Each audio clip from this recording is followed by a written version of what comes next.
La 8e édition du prix Ivoire pour la littérature africaine d'expression francophone s'est tenue à Abidjan. Les détails dans ce journal. Dénicher le profil des élèves afin de mieux les orienter, c'est ce qui ressort de l'atelier sur les tests psychométriques organisé à Abidjan. Voici pour le sommaire. Bonsoir à tous et merci de vous informer sur Business 24 Africa. En vue d'emmener les jeunes Ivoiriens à l'amour de la lecture, l'association Aquabaculture organise depuis 8 ans le prix Ivoire pour la littérature française d'expression francophone. Cet événement a eu pour cadre l'Institut français d'Abidjan. C'était ce vendredi, nous dit Jean-Paul Adomon. Dans le souci premier de vulgariser la lecture auprès de la jeunesse, depuis 8 ans, l'association Aquabaculture organise le prix Ivoire pour la littérature africaine d'expression francophone. C'était ce vendredi 20 novembre à l'Institut français d'Abidjan.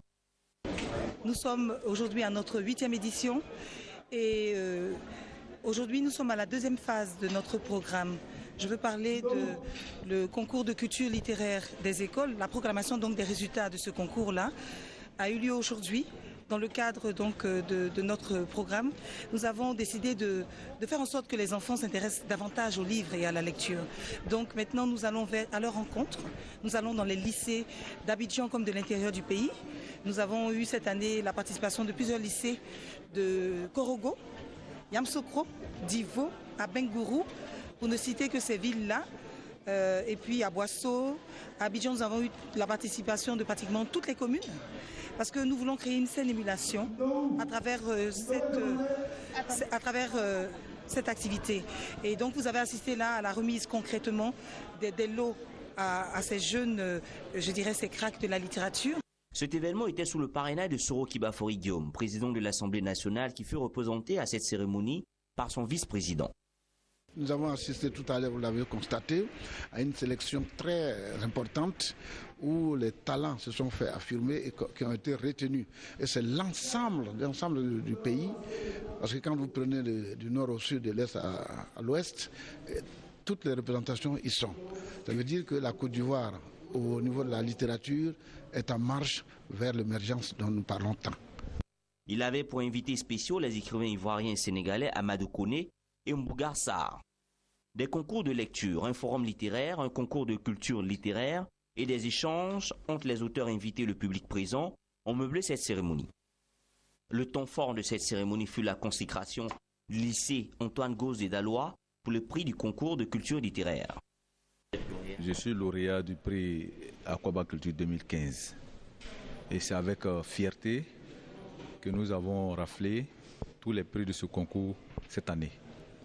Cela témoigne du travail que nous effectuons au lycée Antoine Gauze sous la direction de monsieur le proviseur Dion Jean Robert, qui ne cesse de mettre tous les moyens à la disposition des élèves pour qu'ils puissent s'épanouir, non seulement au plan sportif, mais sur le plan culturel.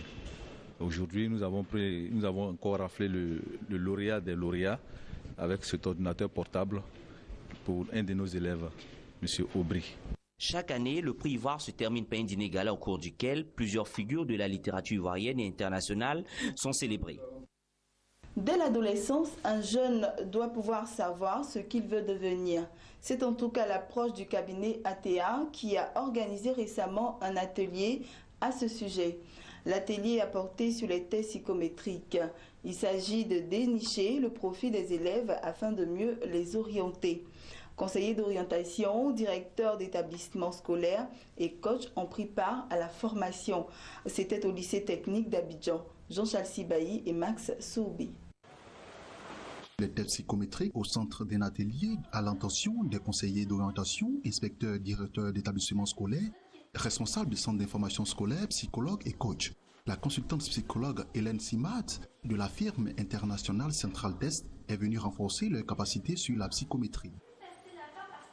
psychométrique ou psychotechnique, c'est la mesure du comportement humain. Psycho, c'est comportement humain et la technique ou la métrie, c'est la mesure. Donc, c'est la même chose. C'est des tests où on va poser différentes questions à quelqu'un pour dresser son profil, pour comprendre soit sa personnalité, soit ses aptitudes. Beaucoup avec les tests psychotechniques, on est plus sur les aptitudes. En métrie, voilà, c'est peut-être plus large, on peut dire. On a le comportement, on a les intérêts, on a les aptitudes, les compétences. Donc, c'est différents éléments qui peuvent ressortir à travers un test. Au cours de cet atelier, un accent particulier a été mis sur un outil d'accompagnement des jeunes appelé Atout Orientation. Atout Orientation, donc c'est un des 18 tests qu'on propose, mais qui est spécifiquement dédié aux jeunes pour qu'ils puissent comprendre qui ils sont personnellement et quel métier va leur correspondre le plus.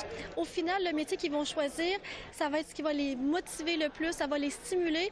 On va s'assurer qu'au niveau scolaire, ils ont moins de risques de décrochage parce que la filière qu'ils vont choisir, c'est celle qu'ils vont le plus aimer, qui va le plus leur correspondre. Et le métier qu'ils vont choisir, c'est dans ça qu'ils vont vraiment le plus être heureux, épanouis. Donc, c'est pour vraiment les aider à trouver la voie. Pour les participants, la formation constitue une expérience en plus. Tous ont réaffirmé l'importance des tests psychométriques à même de les aider pour mieux orienter les élèves. Cette formation est importante pour nous replonger dans la pratique des tests. Dans la pratique des tests et puis dans la possession des tests pour que nous puissions accompagner de façon plus précise les enfants dans leur maturation vocationnelle. Parce que c'est de cela qu'il s'agit. Hier, j'étais avec des parents d'élèves de terminale. J'ai posé une simple question. Quels sont ceux qui savent ce que leur enfant veut faire? Il y a beaucoup de parents qui ont été bloqués par cette question. C'est-à-dire qu'on ne sait pas, les enfants eux-mêmes ne savent pas ce qu'ils veulent faire jusqu'à ce qu'ils aient le baccalauréat.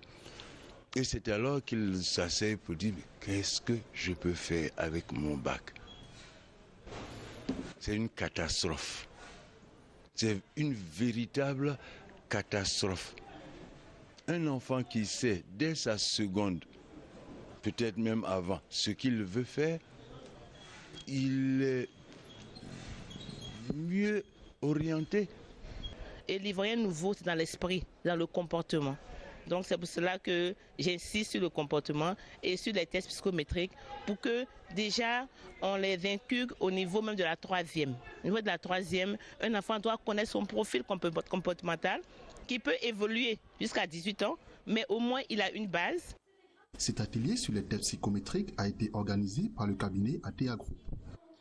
Un cabinet qui s'est investi dans la formation des jeunes et la réinsertion des adultes.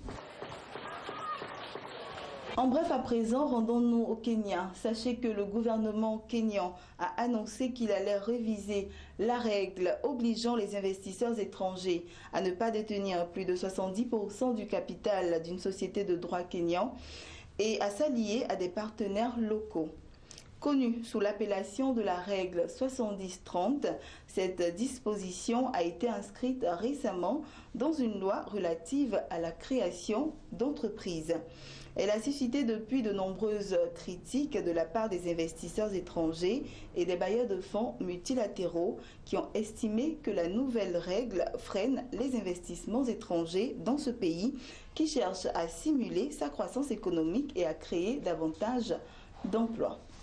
Et nous terminons en nous rendant en Algérie. L'entreprise algéro-turque Auto en Algérie va implanter bientôt une usine de montage de véhicules utilitaires dans la région d'Aïn Témouche, selon le responsable régional.